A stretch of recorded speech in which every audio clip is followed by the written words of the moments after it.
CMR Shravanam sale up to 61% off. Hello, namaste and welcome to my show from the bottom of the heart in Suman TV, the India's largest digital media platform. Cinema వాళ్ళు అంటే వ్యసనపరులని, cinema వాళ్ళకి discipline, క్రమశిక్షణ ఇట్లాంటివి ఉండవు అనేటువంటి అభిప్రాయము, అపోహలో ఉన్నటువంటి చాలా మందికి ఒక ఎగ్జాంపులరీ పర్సనాలిటీస్ మాత్రం కొంతమంది ఉంటారు.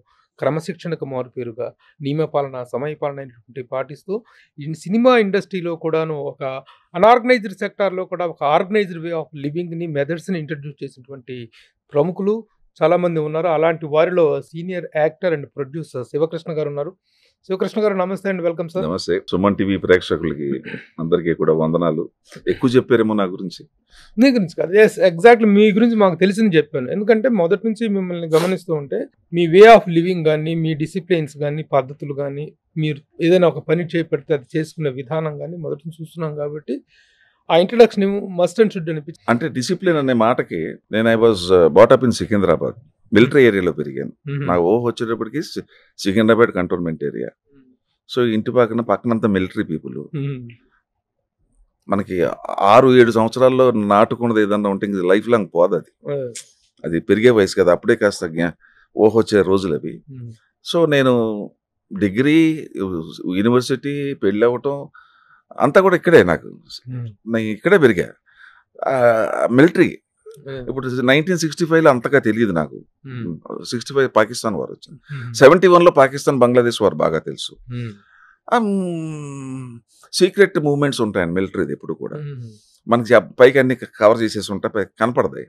ఆ మూమెంట్ చూసి అవి చూసి ఏంటి ఇలాగ ఏంటంటే యుద్ధం అంటది అంటే ఆ ఫ్యామిలీస్ని తెలుసుకోవటం, డిసిప్లిన్, దేశభక్తి, టైమింగ్, అది అలవాటు కదా, బాగా ఎక్కేసింది. బాగా అంటే బాగా అయిపోయింది. ఇంకా అది దాన్ని ఇంకా అదే. ఎందుకంటే ఇప్పటికీ నమస్కారం పెట్టేది ఏంటంటే ఆ కంటోన్మెంట్ ఏరియాకి నమస్కారం పెడతాను. మీరు అన్న నా దాంట్లో కొద్ది గొప్ప చేస్తున్నారంటే ఓన్లీ బికాస్ ఆఫ్ దట్. అదే అలా స్టార్ట్ అయితే మరో మలుపు సినిమాతో కెరీర్, హీరోగా మీ కెరీర్ స్టార్ట్ అయినప్పుడు ఇప్పటికి దాదాపు 100-150 సినిమాలు పైన పూర్తయి ఉంటాయి. సంఖ్యాపరంగా అది పెద్ద సంఖ్య కాకపోయినప్పటికీ కూడా ఈ ఎక్స్పీరియన్స్ కి చాలా తక్కువ సినిమాలు అండి. నాకు వచ్చిన సినిమాలు చేయలేదు, 40-50 వదిలేసి ఉంటాను. నాకు నచ్చపోతే చేయను. అంటే I tell you one example. There should be clarity in mind and purity in heart. ఆ రెండు ఉంటేనే చేస్తా. అది మొదటి నుంచి కూడా మీ క్యారెక్టర్స్ సెలెక్ట్ అది ఫాలో అయ్యేటప్పుడు ఏమవుతుందంటే సినిమాలు చేయను ఎక్కువగా. అది ఎక్కువగా చేయకపోవటం ఏమవుతుందంటే ఆర్థికంగా చాలా నష్టం. ఇప్పుడు సినిమా ఇండస్ట్రీ మీకు తెలియదు ఏముందో, ఉన్నప్పుడే సంపాదించుకోవాలంటారు. అది మనకి అసలు డబ్బు అది నాకు అసలు లేదు. అసలు యాటిట్యూడ్, ఆలోచన దృక్పథం అసలు లేదా, యాటిట్యూడ్ లేదు. దానివల్లే నాకు సంఖ్యాపరంగా బాగా తక్కువ. సంఖ్యాపరంగా చాలా తక్కువ. కానీ నిర్మాతగా మీరు చేసినట్టు దాదాపు 5 సినిమాలు, 5-6 సినిమాలు, 5 ఫిలిమ్స్ అనుకుంటా నిర్మాతగా. 5 సినిమాల దగ్గర ఆడపడుచు, మరో మలుపు కూడా మీరే. మరో మలుపు అన్ని హిట్స్. ఒక నిర్మాతగా 5 సినిమాలు. అంటే మరో మలుపుది మాత్రం చెప్పాలి మీకు. నేను డైరెక్ట్ గా నాకు ఈ సినిమా ఇండస్ట్రీలో ఎవరో తెలియదు, ఎట్లా రావాలో తెలియదు. ఇటు అటు చూసినా నాకు ఎవరు లేదు, ఫ్రెండ్స్ కూడా లేరు, మెడ్రాస్ కూడా వెళ్ళలేదు. Unfortunate thing. రావాలి, నేను ఎన్టీ రామారావు ఫ్యాన్. నేను సినిమా చూసి ఏమన్నా మనం కూడా అవ్వాలి. ఏమంత నాకు యాక్టింగ్ తెలియదు, డ్రామాలు తెలియదు, స్టేజ్ ఎటు నుంచి ఎక్కాలో తెలియదు.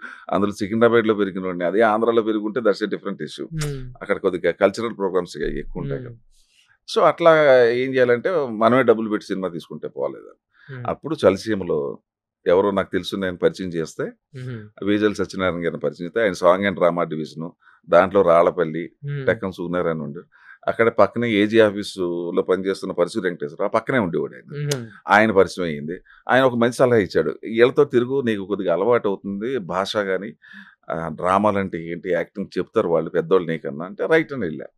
1 సంవత్సరం తిరిగాను నాలుగు వెనకాల, రోజు కలుసుకునేవాడిని. నన్ను రవీంద్ర భారతికి డ్రామాలు తీసుకెళ్ళేవారు.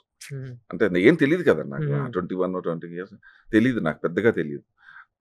ఉన్నట్టుగా నాకు చూసి సార్ సినిమా తీసేద్దాం సార్, ఎంతకాలం ఇది అన్నాను. రైట్ అని అప్పుడే చలసీమలో డిస్కషన్ జరుగుతుంది. సరే ఎంత అవుతుంది సినిమాకి, 2 లక్షలు అంటే, సార్ ఆల్ని పెట్టుకోక నేనే పెట్టేస్తాను సార్, మనమే తీసేద్దాం అన్నాను. ఆయన ఆ వయసులోనే అంత వెలాఫా మీరు?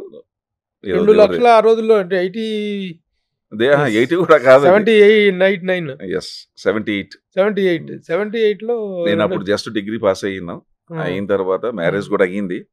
ఎంత 19-20 ఇయర్స్ ఆ టైంకి మ్యారేజ్ అవటం అయిపోతే ఏం చేయాలా, నేనే పెడతానంటే వేజర్లని పరచూరి వెంకటేశ్వరరావు భయపడిపోయారు.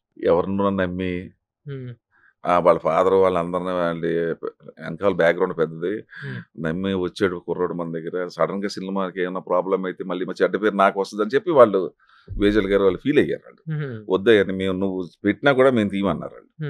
సరే మరి నన్ను పార్ట్నర్గా చేసాను, పార్ట్నర్ జాయిన్ అయ్యాను, చేసి ఆ సినిమా చేసాను. ఆ ఎక్స్పీరియన్స్ వచ్చింది. ఎందుకైనా మంచిది, అసలు మనం ఆర్టిస్ట్గా పనికొస్తాం లేదో ఒకసారి చూసుకుందాం అని చెప్పి దాంట్లో ఒక వేషం వేశాను. అయిపోయిన తర్వాత నెక్స్ట్ 2 సినిమాలు ఎక్స్పీరియన్స్ సరిపోట్ల. సార్ హైదరాబాద్లో తీసిన సినిమాలు ఆగిపోయి ఉంటే నేనే ఫైనాన్స్ చేసి, కండిషన్ ఏంటంటే మా ఇంట్లో షూటింగ్ పెట్టి నేనే డబ్బులు పెట్టి సినిమా కంప్లీట్ చేశాను. డబ్బులు పోయినందుకు వచ్చినందుకు కాదు, నాకు ఎక్స్పీరియన్స్ కావాలా, నేను మెడ్రాస్ వెళ్ళలేను. సో అట్లా ఇక అప్పుడు అయిపోయింది, చాలా ఇంకెక్కువ అయిపోయింది అని చెప్పి మరో మలుపు స్టార్ట్ చేశాను. మరో మలుపు చేసాం. అది ఇది చలిచీమలు చాలా పెద్ద హిట్.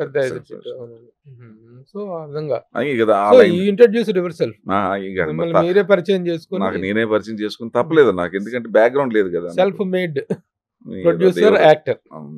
ఓకే. ఈ 100 సినిమాల ఎలా మీరు ఒక నటుడుగా ఒక నిర్మాతగా ఎంత సాటిస్ఫాక్టరీ కెరీర్ ఎంజాయ్ చేశారంటే ఏం చెప్తారు?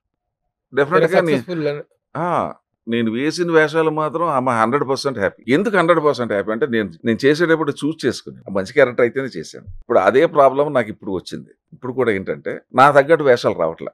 మీకు ఒక డిఫరెంట్ స్లాట్, డిఫరెంట్ ఇమేజ్.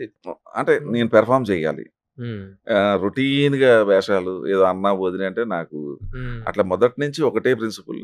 ఇప్పుడు అదే ఏదో సరదాగా రండి సార్ మొన్న కూడా ఎవరు అడిగితే నేను చేయను అన్నాను. పర్వాలేదు, స్పెషల్ రోల్ అయినా పర్లేదు, గెస్ట్ రోల్ అయినా పర్లేదు, 2 రోల్ అయినా పర్లేదు, దానికి ఫినిషింగ్ ఉండాలి, పర్పస్ ఉండాలి. ఇప్పుడు ఉదాహరణ మీకు చెప్తా, వీరసింహారెడ్డి ఎప్పుడు కూడా గెస్ట్ వేషాలు ఏనేం చెప్పి మా మేకప్ మ్యాన్ తెలుసు, నా పర్సనల్ మేకప్.